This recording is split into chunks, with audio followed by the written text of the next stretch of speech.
Bonjour à tous, j'espère que vous allez bien et que vos investissements se portent bien. Je suis très heureux aujourd'hui de vous retrouver pour une vidéo qui est faite en présence de mon gestionnaire de patrimoine et qui a pour but de vous donner du recul sur qu'est-ce qu'il se passe aujourd'hui sur vos investissements immobiliers si malheureusement vous ou l'un de vos associés vient à décéder.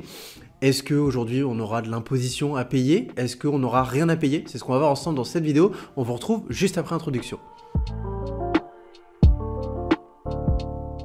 Dans cette vidéo, je vais dans un premier temps vous présenter Pierre qui m'accompagne aujourd'hui sur le développement de mon patrimoine sur la partie financière et avec qui je travaille également beaucoup en binôme justement sur vos stratégies d'investissement puisque l'immobilier vient se compléter avec le financier et inversement.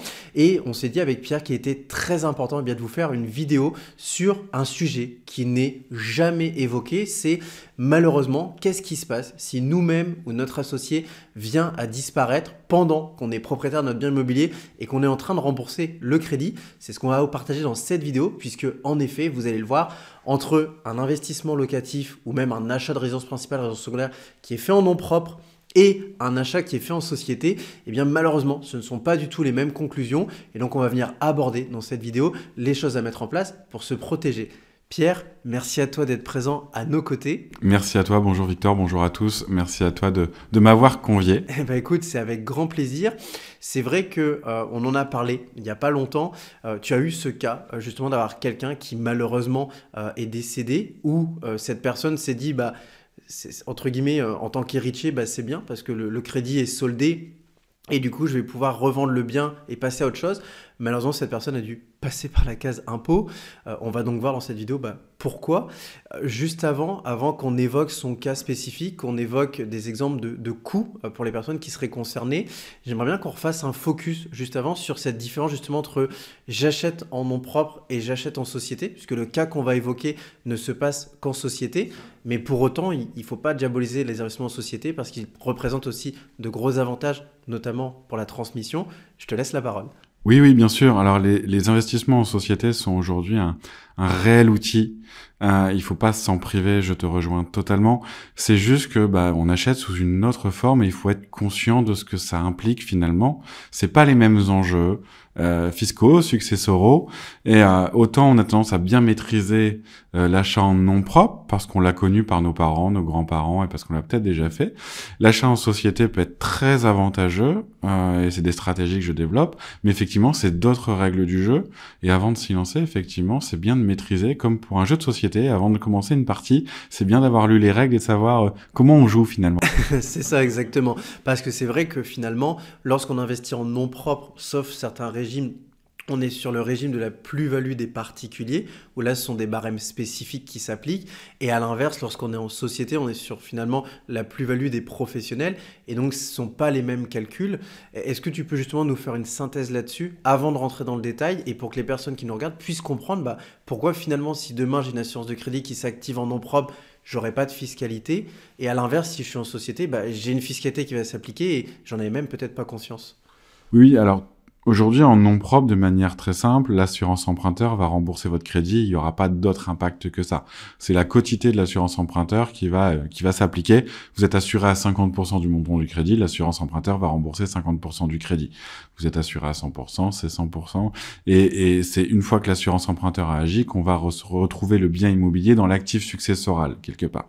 Donc, c'est aussi simple que ça. Finalement, pas d'impact fiscal sur le fait d'avoir l'assurance emprunteur qui rembourse la dette. Si ce n'est qu'on a un bien net de crédit, mais c'est un peu ce qu'on est venu chercher, c'est de la protection de la famille quelque part, donc c'est un peu ce qu'on est venu chercher. Sur une société, c'est un peu différent parce qu'il y a un résultat comptable et ça va changer beaucoup de choses. Simplement, quand une assurance emprunteur vient rembourser un crédit, elle génère ce qu'on appelle un résultat exceptionnel.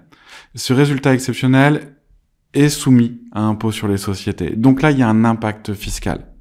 Je sais pas si tu veux que je prenne l'exemple maintenant. Ah oui, si, c'est important. Alors, déjà, la première précision, tu as bien fait, tu l'as dit, mais je réappuie dessus. On parle bien que des sociétés qui sont à l'impôt sur les sociétés, puisque les sociétés à l'impôt sur le revenu sont transparentes fiscalement, donc c'est le même comportement que sur un investissement en nom propre. Par contre, c'est vrai que sur les sociétés à l'impôt sur les sociétés, on va se retrouver avec un revenu exceptionnel qui va générer une imposition. Et si on n'a pas le cash ou si on l'a pas anticipé, bah, on peut vite se retrouver étranglé et même pire, d'être forcé à vendre le bien parce qu'on peut pas payer l'imposition. Et je veux bien en effet que tu rentres dans le détail et que tu nous donnes un exemple chiffré. Bien sûr. Pour vous donner un exemple chiffré, je prends un chiffre très rond, alors très important, mais finalement c'est une histoire de pourcentage, donc on peut l'appliquer sur n'importe quel montant. Je prends l'exemple d'une officine de pharmacie où au moment du décès effectivement de la personne, la personne était assurée à 100% dans une SCI à l'IS, c'est un exemple bien entendu, et elle devait encore 1 million d'euros à la banque. C'est un chiffre rond, ça va me faciliter les calculs. L'assurance emprunteur était à 100%, donc l'assurance emprunteur va rembourser la banque. La SCI n'encaissera 0, c'est bien l'assurance qui rembourse directement la banque et solde le crédit. Effectivement, on peut se dire, on a déjà le décès finalement qui reste émotionnellement quelque chose à gérer, mais au moins il n'y a plus de dette sur cette SCI, c'est propre. Et il nous a protégés. Voilà, il nous a protégés, on est dans cette notion de protection de la famille, on a juste entre guillemets que son deuil à gérer, qui est finalement au moment d'un deuil, la seule chose qu'on peut souhaiter à nos proches, c'est qu'il n'y ait pas de répercussions financières, qui n'ait vraiment que leur deuil à faire finalement. Sauf que non, on est dans une SCI à l'impôt sur les sociétés, c'est 1 million, c'est un résultat exceptionnel. La SCI pour autant ne l'a pas touché, c'est pas palpable, c'est pas sur le compte, mais comptablement c'est un résultat exceptionnel. Et comme tout résultat exceptionnel, c'est imposable. Donc les premiers 42 500 sont imposables à 15%. Le reste des 1 million, du coup, des 1 million moins les 42 500 vont être imposables à 25%. Ce sont les règles du jeu aujourd'hui. Elles peuvent évoluer effectivement dans le temps. Ce qui fait que là, la famille va devoir être redevable, la famille ou l'associé va devoir être redevable de 245 750 euros. Et comme tu le sais, Victor, généralement sur la SCI, on a peu de gras. Ouais, c'est vrai. C'est soit on est à l'équilibre, soit on a un léger accident financier. Mais je connais très peu, voire j'ai rarement vu des SCI qui avaient cette trésorerie-là. Donc c'est vrai que là, on se retrouve dans une situation où soit l'associé restant ou les héritiers vont devoir apporter cette somme d'argent. Et s'ils l'ont pas, c'est très compliqué. D'ailleurs, c'est intéressant. Comment ça se passe s'ils n'ont pas l'argent, justement ? Alors après, dans ces cas-là, il faut se lancer dans des petites négociations avec le fisc. Autant dire que c'est pas facile. Et quoi qu'il arrive, vous êtes redevable de cette somme-là. Donc, libre à vous de trouver la solution, vendre l'actif, aller alimenter la SCI à travers votre patrimoine personnel. Mais vous êtes redevable d'une dette fiscale. Et le fisc va pas s'asseoir dessus, en fait, simplement. Donc, c'est là où effectivement, ça existe aussi pour toute société commerciale. À partir du moment où la société est à l'impôt sur les sociétés et qu'elle lève de la dette, on a cet impact-là. C'est vrai qu'on parle beaucoup de SCI parce que les SCI font très peu de gras et donc l'impact est peut-être plus nuisible même sur ces sociétés-là. Aujourd'hui, il existe une grande solution qui est très simple. C'est ce qu'on appelle l'assurance emprunteur fiscale. Donc l'idée, c'est d'avoir une deuxième assurance emprunteur. Et là, on pourrait se dire, oh là là, ce monsieur est en train de nous dire qu'on va payer 2 assurances emprunteurs. Sachez que le coût d'une assurance emprunteur dépend du montant qu'elle couvre. Là, si je reprends l'exemple, il reste un crédit d'1 million d'euros, l'assurance emprunteur est valorisée sur 1 million d'euros. Là, ce qu'on cherche à couvrir, c'est l'impact fiscal. Donc, on cherche à couvrir les 245 750 euros dans notre exemple. Donc, l'assurance qu'on va rajouter, effectivement, il y a un surcoût, c'est de la protection, mais il y a un surcoût. Sauf que le surcoût est calibré sur 245 750 euros. Donc, même s'il est impossible de vous donner un coût sur ce type de contrat-là, parce que c'est très personnel, ça dépend d'une acceptation médicale, ça dépend d'un âge, et ça dépend d'un montant de crédit, donc c'est très personnel finalement, c'est du cas par cas, mais on sait que ça vous coûtera forcément moins cher que votre assurance emprunteur, parce que c'est pas basé sur le même montant.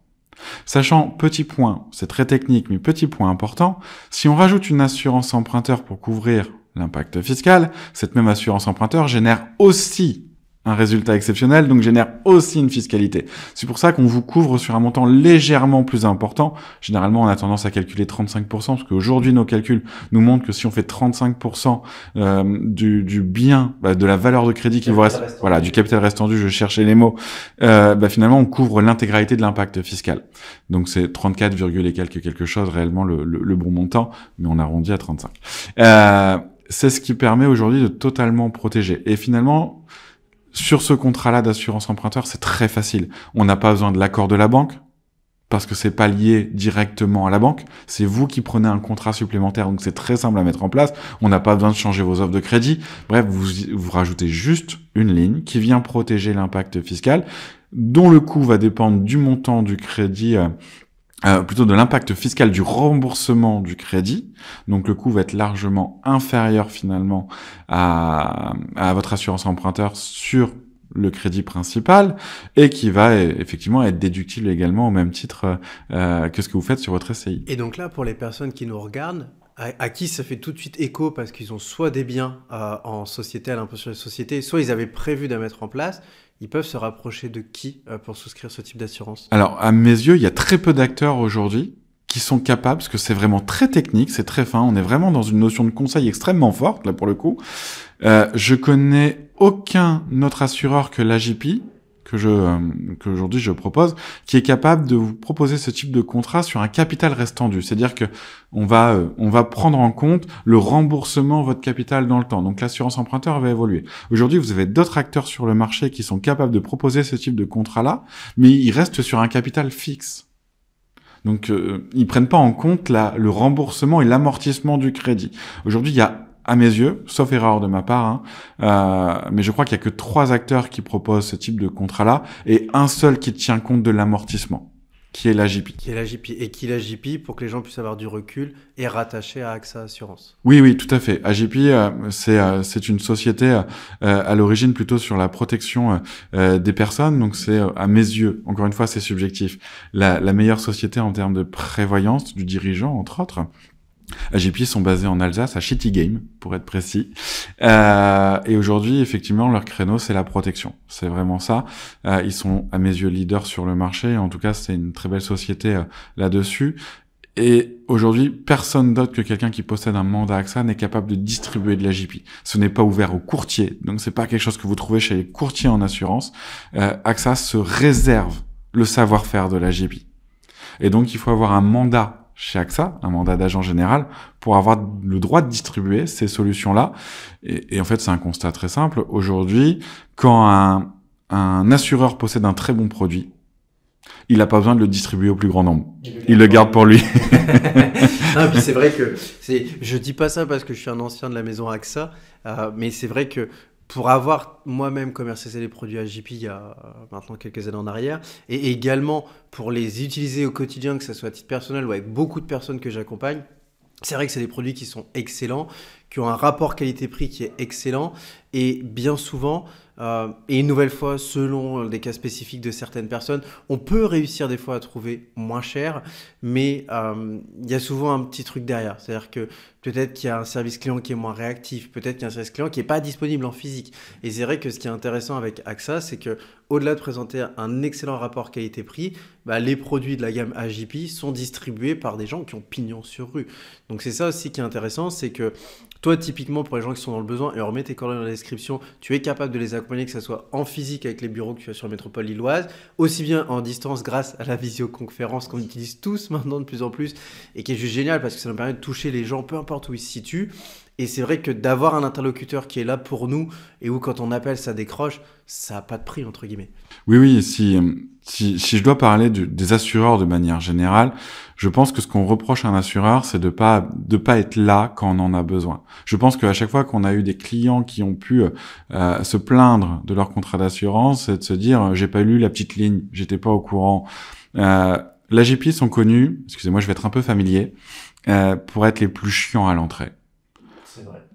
Voilà, très clairement, ils font attention parce que il y a une incidence économique. S'ils font pas attention, si on peut rentrer facilement chez eux, ils vont augmenter peut-être leur sinistralité et donc les coûts des contrats. Et aujourd'hui, ils préfèrent faire attention au coût de leur contrat pour les clients qui sont déjà là.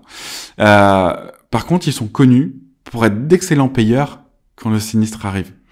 Moi aujourd'hui j'ai des clients qui ont ces contrats-là et qui en font appel à ces contrats-là, ça va très vite, ils payent très bien, la promesse est tenue. Donc ils sont chiants à l'entrée, ils mettent une barrière à l'entrée pour sélectionner effectivement et être sûr de ce qu'ils assurent finalement, parce qu'on parle d'assurer une personne physique, ils veulent savoir ce qu'ils assurent pour maîtriser leur sinistralité et donc maîtriser le rapport assure-prime, prime sinistre finalement. Par contre, au moment de passer à la caisse, si je dois toujours être familier, ben, ils sont là. Ouais, il paye rubis sur ongle. Mais c'est vrai, là-dessus, je te rejoins parfaitement. Et c'est vrai que pour conclure sur cette vidéo, là-dessus, soyez vraiment très vigilants parce que on a souvent cette tendance, et j'ai même eu, je le reconnais par le passé, cette réflexion de me dire, bah, de toute façon, les assurances, c'est secondaire. Moi, le jour où je suis mort, bah, moi, je suis plus là, je m'en fiche. Sauf qu'en fait, bah, vous pouvez avoir des associés qui peuvent être des amis, des membres de votre famille, et donc impacter peut-être demain votre conjoint, votre conjointe, vos enfants. Ça peut être derrière des personnes, si vous étiez tout seul, qui héritent et qui se retrouvent dans une difficulté financière. Et je le vois dans les rendez-vous que je donne. Et j'ai encore eu le cas pas plus tard qu'hier de quelqu'un qui a hérité d'une dizaine de biens immobiliers et qui s'est retrouvé à devoir payer alors qu'elle n'avait pas l'argent, qui de l'autre côté s'est retrouvé à devoir sacrifier certains biens immobiliers pour qu'ils partent vite alors que c'était pas le but. Et finalement, en fait, cette assurance, elle va permettre aux gens qui vous entourent, aux gens qui récupéreront votre héritage, et bien non seulement d'être protégés, d'avoir une sérénité d'esprit et de ne pas se retrouver finalement avec tout leur monde qui s'écroule en plus de devoir gérer votre disparition. Et c'est vrai que ces assurances, bah, finalement, quand on regarde et qu'on lit entre les lignes des propos qu'on vous a partagés, et bien finalement on se rend compte d'une chose, c'est que c'est une assurance qui n'est pas coûteuse, mais qui par contre, in fine, va éliminer énormément beaucoup de tracas financiers et de tracas moraux. Voilà, cette vidéo touche à sa fin. Merci encore à toi, Pierre, pour ton intervention. Je le rappelle une nouvelle fois, vous avez toutes les coordonnées de Pierre dans la description. Et puis, comme d'habitude, n'oubliez pas de vous abonner pour voir toutes les vidéos. Et je vous dis à très bientôt. Et je vous souhaite de bons investissements. Ciao!